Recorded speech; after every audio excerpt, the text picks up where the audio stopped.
Greetings to you all. My name's Antonio Innocent Mudongi. I am your full-time poultry plug. And if you're new to our YouTube channel, guys, kindly hit the subscribe button, like, and share. This is because you don't want to miss out on any episode that will come next.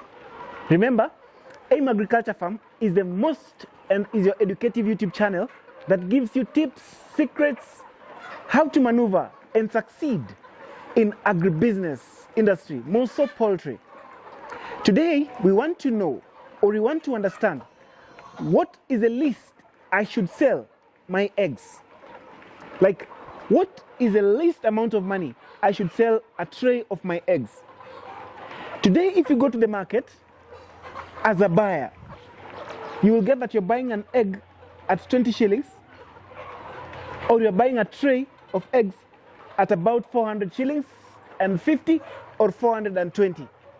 But if you go to the market as a seller, you will find some people telling you that a tray of eggs is 350 shillings. So farmers are confused. How come this guy is selling a tray way high at 450 shillings, and then this guy wants to buy the eggs at 350 shillings? Like, what is the minimum I should sell?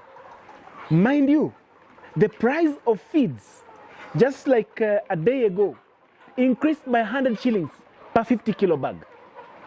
That means that 100 divided by 50, a kilo of feed increased by 2 shillings. So you as a farmer, first, you have to have your own standards. Then you have to understand the market. Sometimes the brokers take you for a ride. They feel like you are very desperate to sell, and therefore they will give you very, very flat prices. So what you do, simply hold back your eggs. Someone will argue out and say, you're holding back your eggs, but the birds are feeding. If you fed the birds for 4-5 months straight without getting an egg, how can you tell me that you're not going to be able to hold the eggs for a couple of days? I have this experience with a farmer I met, and I was advising the farmer, go and hold the eggs.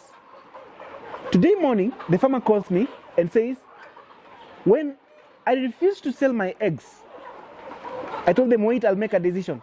They increased the price way up from 350 to 380 shillings. Then that brought this conversation. You as a farmer, today, end of 2024, beginning of 2025, what is the least I should sell my eggs? Simple arithmetic. When birds start laying, they will be consuming 100 grams of feed per day. For instance, let's take 1,000 birds.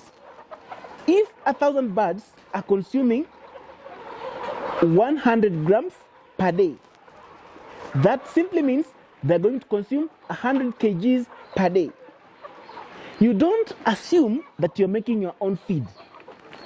Do your arithmetic based on the prices in the market, because commercial feeds are an umbrella for all farmers. Not all farmers are making their own feed. Now, you will say, if my birds are feeding 2 bags of 50 kilos, a bag of layer mash today, commercial, good layer mash, will cost you 3,200 shillings. That simply means that on feed alone, in a day, you are going to spend 6,000 shillings 400. That is Kenyan currency. Then you say, if you are feeding 6,400, for instance, your birds are laying 90% flat rate. 90%, it means that your birds are going to give you 900 eggs, which is equal to 30 trays. 30 trays. Then you say, let me use a calculator, because sometimes some of you, my followers, will say, I'm poor in maths. So let me get my calculator. So here we have 30 trays.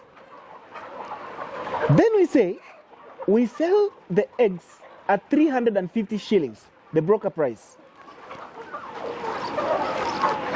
So it means that we are going to sell our eggs at 10,500. But in production, we usually say, in order for you to break even, in order for you to make a profit, remember, you bought these chicks at a cost. You fed them for 5 months at a cost. They were not laying. So when they start laying and you are selling the eggs and you're left with something after buying feed, that does not automatically translate into profit. Understand that. It will only translate into profit when we factor in the previous costs that we incurred. The money we bought chicks, the money we incurred in feeding them, vaccines, electricity, water, labor, and other opportunity costs. So we always say, for a farmer, in order for you to break even, from experience, 9 years experience now, the birds have to give you 50% of what they're feeding.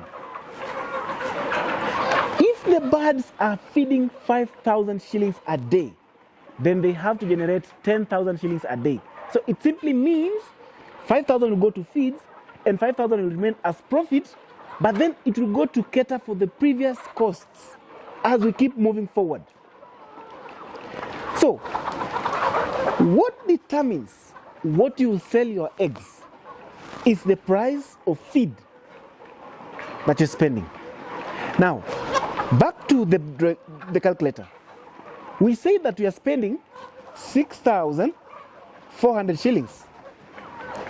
That means that we have to sell our eggs at twice this much. So it has to be 6,400 times 2. We have to sell our eggs at a minimum of 12,800 shillings. So how much will that translate into a tray of eggs? We divide that by 30 trays. So it's easy. That translates to 426. So if you are looking at it from a business angle, if you are looking at it from an entrepreneur's angle, at least a tray of eggs should go for 420 shillings. Because these birds would rise their production. We've used 90%. So it means that they could feed 100 grams and produce up to 96%. So if you are selling your eggs at less than 420 shillings, yes, you might make a profit at the moment. But at the end of the production cycle, when you sit down with a pen and a paper and you do the arithmetic of what you spent previously, it is going to be very difficult for you to recoup that much. So in a nutshell, the minimum you should sell a tray of eggs as a farmer is dependent on what you're going to feed your birds. So the birds should give you an equal amount of what they're feeding. I hope it makes sense. Now, most of you, or some of you, will quickly go to the comment section and say, where is that market for 420 shillings? This market is there. And I love someone who commented in a previous episode and say, we understand and we can confirm that the market is there. The only problem is the capital. Now, I've done a couple of episodes trying to describe how you can do marketing for your eggs. I've given you tips. For example, you can have a small store nearest you or even far from you. It's not a must that eggs have to be picked at your farm gate. It means there is something that these brokers don't want you to know at the market. So they ease your work by picking your eggs at the farm gate. I usually say maybe the only thing you should give me at my farm gate is the feed, if at all I have to buy that. or the raw materials for making feed. So how will it be that the prices of eggs are dropping, yet the prices of feed are rising? Get your own shop, very important, and sell your eggs from there. In the previous episode, I discussed and said it is even good when you have an outlet for your eggs away from the farm. Reason being, it will help you control biosecurity. Why? Once you pick the eggs from the farm, you will pick the eggs using plastic trays. Those trays should not leave the farm. They can only leave the flock house.